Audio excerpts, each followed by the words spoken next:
Hello, everyone. I'm Janet Salmons, and I'm pleased to be joined today by Heather Oswald, who is Assistant Director for Access at the Rockefeller Archive Center.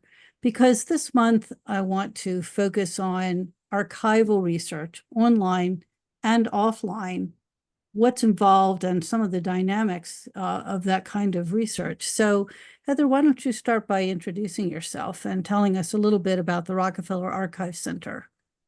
Sure.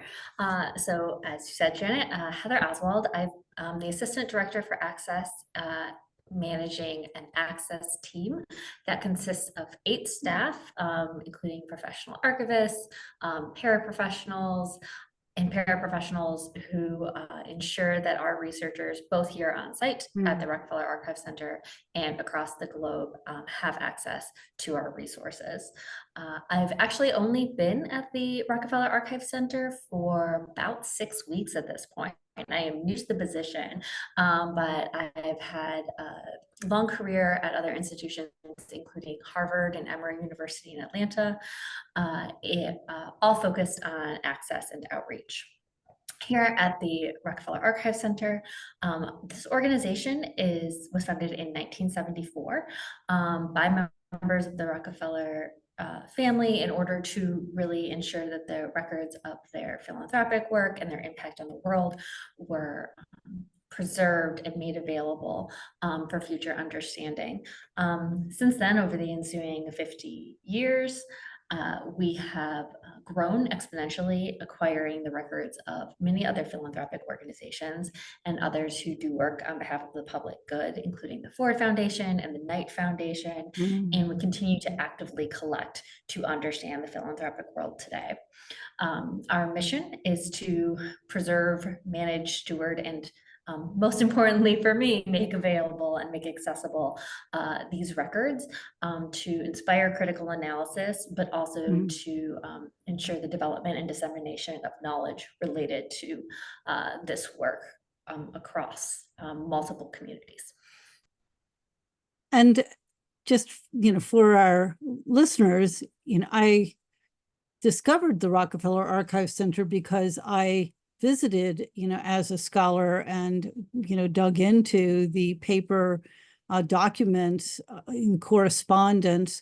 And, as you say, while it's through a philanthropic lens, we have a chance with those kinds of documents to understand, the kinds of programs that have been offered, the kinds of intentions for growth and development in all kinds of fields. So, while someone who is interested in philanthropy in particular would find this really useful, I think, the scope of the materials is much broader than simply philanthropy. So absolutely. I think something that, go ahead. No, go ahead. I was just going to say something that's universal with special collections in my experience is, despite the fact that nearly all special collections have a collecting focus, whether it be philanthropy or the arts or business, the records are movements that can be used for a wide variety of research. And so, as you said, the development of health and social sciences and politics and really global events are all documented here in the Rockefeller Archive Center's collections. So, well, a lot of records in archives, are simply, available if you know where to look. You can find them online. There, certainly some, kinds of permissions and agreements that might be involved in using archival materials. What can you tell our viewers about some of those they might need to keep in mind? Sure. Every repository is going to be unique in the procedures to gain access to collections. Here at the RAC, we welcome all researchers. You do not need to have an academic affiliation or a specific project you're working on. Any member of the public who's interested, student, whatever your background might be, there's value in these collections for you. You're welcome to contact us. You will find in some instances there are institutions who might require an application, so they have a sense of the project you're working on. There are some institutions that will require a letters of recommendation. And it's really going to depend on the qualifications of the organization, and also in some cases the collections you're using. There are a number of institutions that have very open access models, but have specific collections that just require some additional paperwork and background in order to access specific resources. But I think the real shift, especially in the last 25 to 30 years, and especially in American institutions, is toward open access, and that anyone who's interested is welcome, because that is the purpose of archives and special collections. Is we retain these records because we see their enduring value, and their enduring value for a wide variety of people and communities. Right. So simply using proper citation methods for the materials and including any kind of acknowledgments or attribution about the site that you where you access the records would be the appropriate way to go about it. But to look at the collection and the archive itself, as some things might be, have some sensitive or kinds of particular kinds of information that might be restrictive, but that would just be a part of your planning. So for, as I mentioned, having visited the archives in person, at the time I was looking at correspondence, or also, a lot of photographs and kind of informal artifacts, about the study I was doing. What kinds of resources are available to people online from the Rockefeller Archive Center at this point? Sure. So we have undertaken several larger digitization initiatives over the years to try to make some of our most heavily used and collections with the highest research value more broadly available. One of the largest is the officers' diaries from the Rockefeller Foundation. We've are in the process. It's an ongoing project, but we've digitized a large number of those diaries, which aren't what you think of as the traditional private Dear Diary, but they're the daily activities of officers who are working for the Rockefeller Foundation. And so those are a really incredible resource. We've also digitized fellowship records, and have within a lot of our collections small pockets of materials that have been digitized for specific projects, and we're continuing to work to determine those highly valuable research for research collections, portions of collections that we can make available online with no restrictions. We do want to keep in mind with any digitization we do that a majority of our records are 20th and 21st century. There are copyright and privacy restrictions.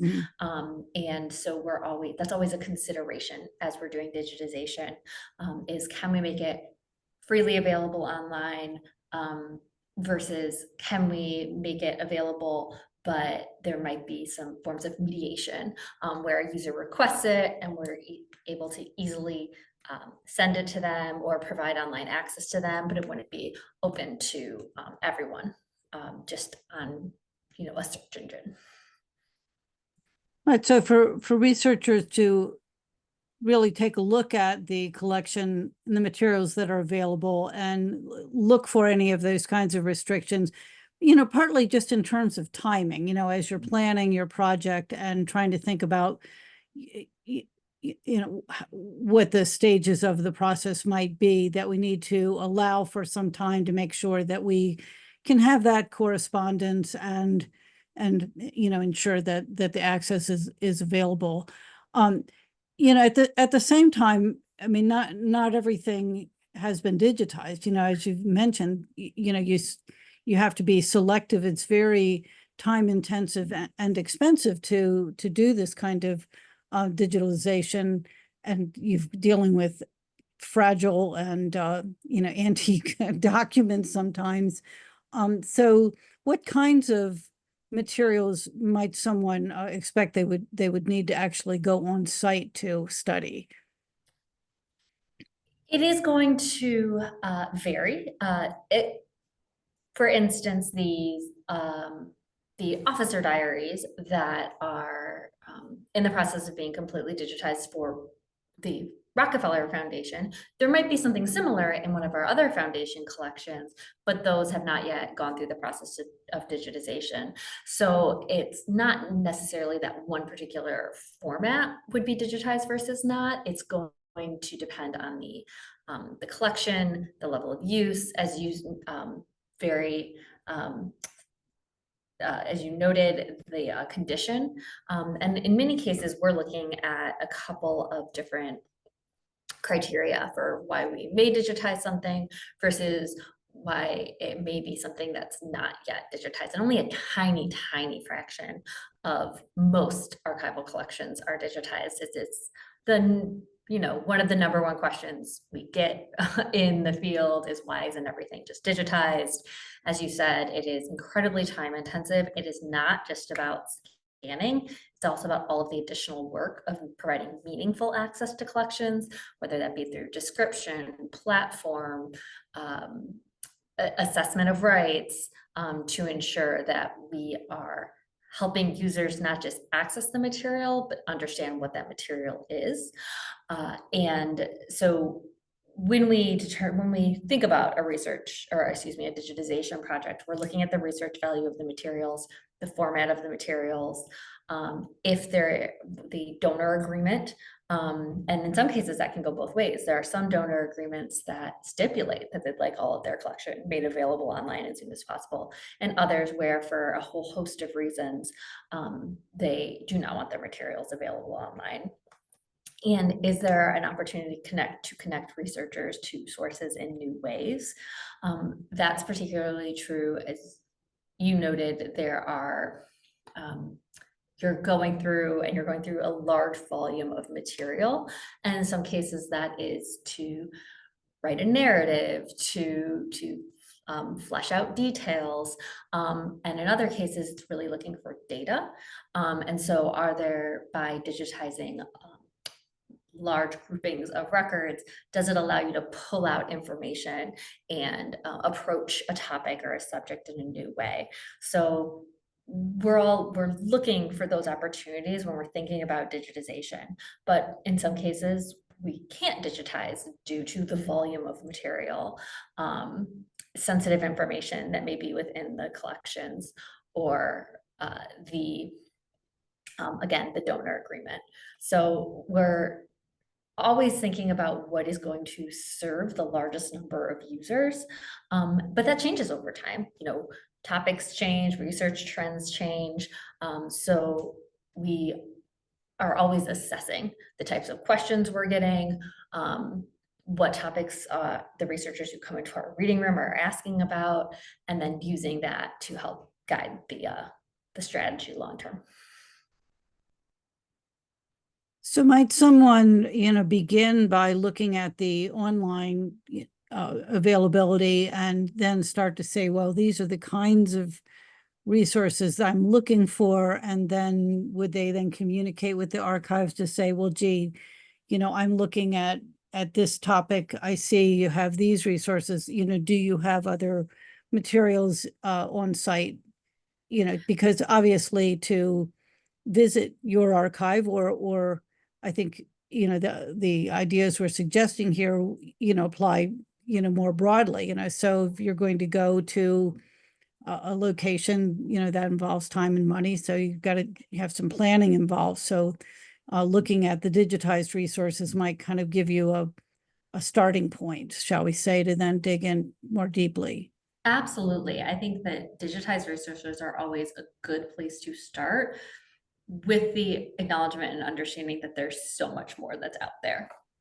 And our online catalogs in the field have improved drastically over the last 25 or so years. They continue to improve, but we also want to acknowledge, and your suggestion of reaching out to the institution is our ideal, because we want to help researchers understand how to use archival collections.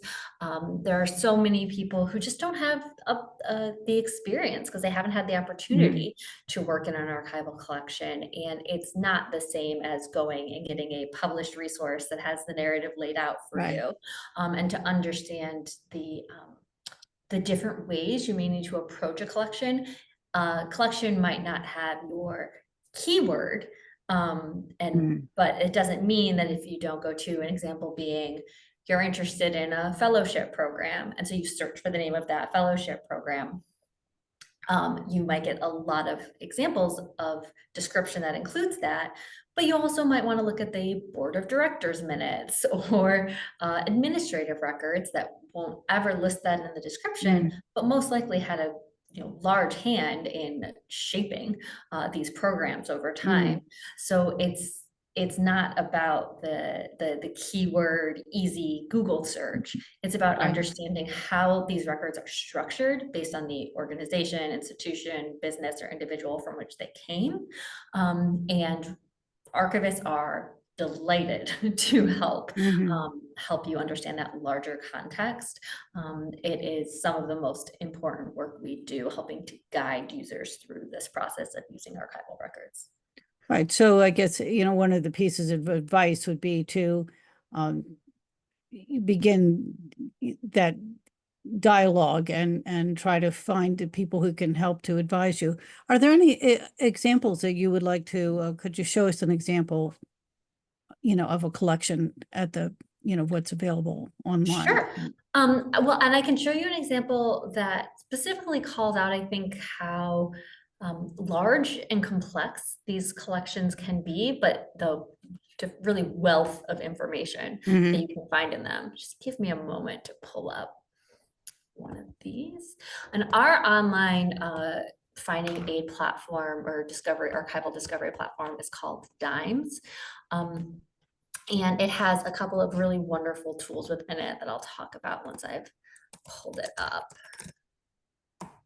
But they could just, while you're doing that, we were talking about, we're accustomed in modern life to keywords and doing of quick online searches, but that, with some of these kinds of materials, they're quite complex, and part of it is the relationships that, what I discovered in the study that I did, the very, the kind of personal relationships that developed and the ways that, they, explained, it's not simply just a straightforward point A, point B, point C, but, really a lot of rich kind of cultural and historical context that you could get from that might not come up in, say, a keyword search, that they just didn't, things were done in quite the same way.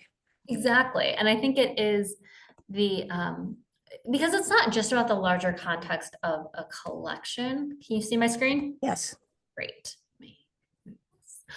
So this is the search. Oh, I can see that. Yeah, there you go. Okay. The search interface for DIMES that I was mentioning. And I've done a search for Rockefeller Foundation, which, as I mentioned at the outset, was really the founding records of our organization, documenting the work of the Rockefeller Foundation. And so the way our archival discovery platform is structured, you see all of the collections that reference that pretty broad term, Rockefeller Foundation.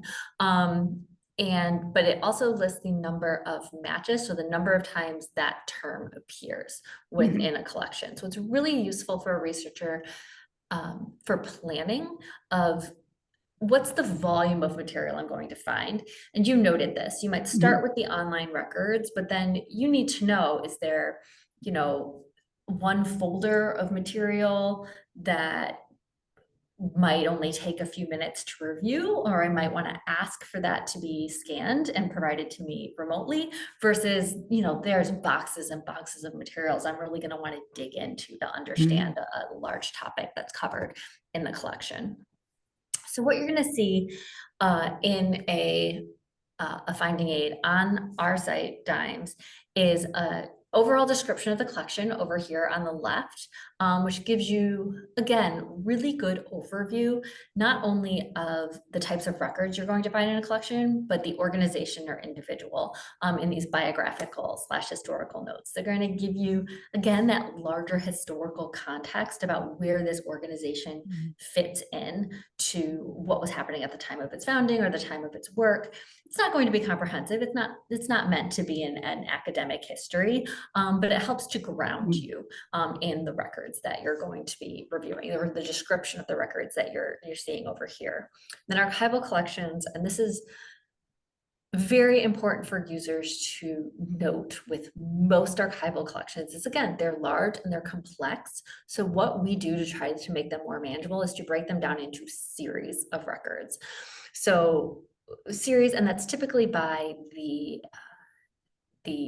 purpose of the record, like why it was created and what form was it created. So you can see here, and I'll just scroll down just to give some sense of the number of series within this collection. And within each of these series, you're going to have materials within it. So you'll be able to dig down to be able to see individual, what we call within the field, not a term that's really used outside of archives. We call them typically the folder level, individual archival objects. Again, due to the mass of records that are typically contained in these collections, you're not going to be able to catalog at the individual level. We're trying to catalog groupings of records that are meaningful. So we see newsletters. We also have subject terms, which, again, if you just saw the term Africa, 1959 to 1991, that could mean anything. You have to have the context of what it's situated within. So what we can see here is that it's from the communications office and it's photographs. That's really important to understand what it is you're going to find within these records. So then if I click on this just to get a little bit more information, you'll see the size. That's really important to note because that's where you're getting to that extent. This is a folder of materials. This could have been 20 boxes of materials. And so it helps you understand the amount of time you would need at an institution, whether or not it's worth visiting an institution or contacting them to learn more about their digitization programs. That is certainly it's always been a part of what we've done is provide copies to people, whether that was, you know, a paper copy that we would send in the mail or scans, but really the pandemic period allowed us to understand how important that remote access to specific content was to our users, and therefore we really wanted to strengthen those programs and expand those programs, and many organizations have. And so we do allow researchers to ask for specific material to be scanned, and we have more information about that on our site, and any archival repositories should have information on their digitization programs, policies, procedures, costs on their websites. But if we continue to look here at this finding aid, you'll see what we call our mini map, and this serves two purposes. The first is that it tells you where the term that I searched for is located within a collection. So I can easily, within this very, very large guide, go to the portion of the collection that has the term. And you can see I've jumped to a whole different series, sub-series, and then even sub-sub-series to find this particular reference to the term Rockefeller Foundation. But also really wonderfully in our guides, you have these blue maps, which take you to digital records. So as you were saying, Janet, we have digitized we've digitized throughout collections as we've had the opportunity to. So in this particular case, you can see this is available online, and you can click on the view online link and you are taken to a viewer that allows you to zoom in, review every page. You can also download the object as a PDF so that you can retain a copy. That copy should be OCR'd, optical character recognition, so that you can do a keyword search within it. So if, for instance, you were looking for, the healthcare in, well, this is a humanities document. So if you're looking for a particular term in the arts or individual or author who you knew worked with the Rockefeller Foundation, even if it didn't show up in the description of the overall folder, it may show up in the documents themselves. So it allows you to dig in a bit more and find information. And in many cases, the materials that we have digitized will give you clues to other areas of the collection that, again, might not yet be online, but you can come in and view.